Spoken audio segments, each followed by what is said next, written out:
ओम नमः शिवाय। गुरु जी सदा सहाय। अगर आप भोग लगाते हैं तो इन बातों का ज़रूर ध्यान रखना चाहिए, जैसे कि घर में सुबह शाम की पूजा के दौरान लोग देवी देवताओं को और अपने गुरु को भोग लगाते हैं तो तुरंत ही पूजा के स्थान से भोग हटाकर नहीं ग्रहण करना चाहिए।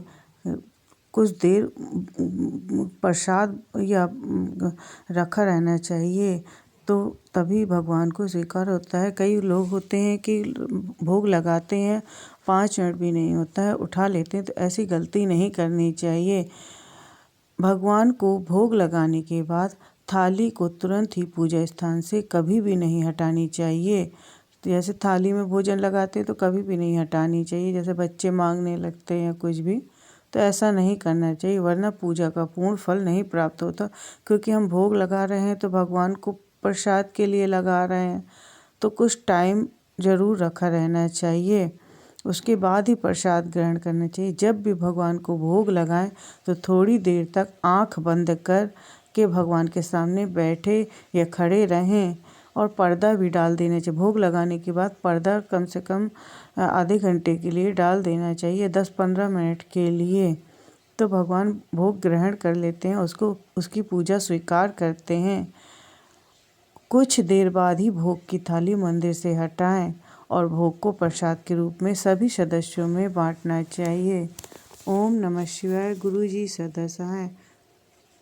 ओम नमः शिवाय। गुरु जी सदा सहाय बहुत कारगर है। कई बार होता है जब किसी व्यक्ति के जीवन में बहुत ही बुरा समय आता है, सब लोग साथ छोड़ देते हैं, पर गुरु और भगवान ही एक ऐसे हैं जो हमारे बिगड़ी को बनाते हैं और काम जो अटक रहे होते हैं उन्हें रोग घेर लेते हैं, धन संपत्ति का भी नुकसान होने लगता है।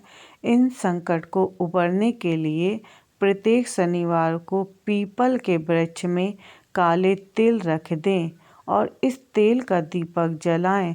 इससे बुरा समय टलने लगता है धीरे धीरे और शनि भगवान की कृपा बनने लगती है, जिससे हमारे बुरा समय धीरे धीरे हटने लगता है और अटके हुए काम बनने लगते हैं। अगर जिस बच्चे की शादी नहीं हो पा रही है, रुकावट बहुत आती है, तो शिवलिंग में बेलपत्र और काले तिल चढ़ाने से ये बच्चे का विवाह जल्दी होने लगता है और भगवान का आशीर्वाद, घर का आशीर्वाद, सभी की एक साथ कृपा बनने लगती है। यदि आपके परिवार में कोई लंबे समय से बीमार चल रहा है तो शिवलिंग में भगवान शंकर भगवान के मंदिर में ज़रूर जाना चाहिए और जो हो सके काले तिल अर्पण करें। इससे बुरा समय टलता है, व्यक्ति का दुर्भाग्य सौभाग्य में बदलने लगता है। शिवलिंग को काले तिल चढ़ाते समय दूध का भी प्रयोग करना चाहिए। ओम नमः शिवाय। गुरु जी सदा सहाय। ओम नमः शिवाय। गुरु जी सदा सहाय।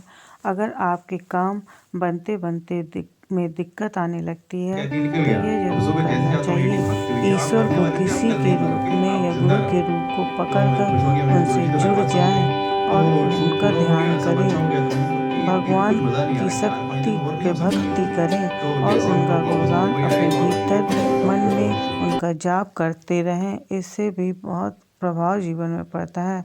गणेश जी की पूजा करें और गणेश जी को प्रसन्न करने के लिए सफलता, समृद्धि और विपत्ति की सुरक्षा मिलती है अगर गणेश जी की पूजा करते हैं। सुबह सुबह जरूर मंत्र का जाप करना चाहिए। आप सबसे पहले उठें तो गायत्री मंत्र का या ओम नमः शिवाय गुरु जी सदा सहाय का जाप करना चाहिए। इससे मन को शांति होती है, ईश्वर के समीप होते हैं, हमारे बुरा समय टलता है और अच्छा समय आने लगता है। अगर कोई व्यक्ति बीमार है तो महामृत्यु का जाप, तो अब सभी मानते हैं कि महामृत्यु का जाप करने से, शिवलिंग में कच्चा दूध चढ़ाने से बीमारी व्यक्ति भी ठीक होने लगता है और उसका सभी समस्याएं भगवान शिव और भगवान गुरुदेव अपने ऊपर ले लेते हैं।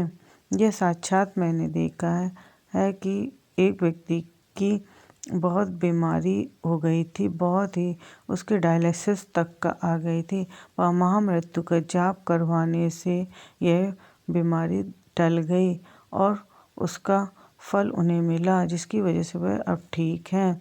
ये सच्ची घटना है। घर में धन की कमी है तो सत्यनारायण की पूजा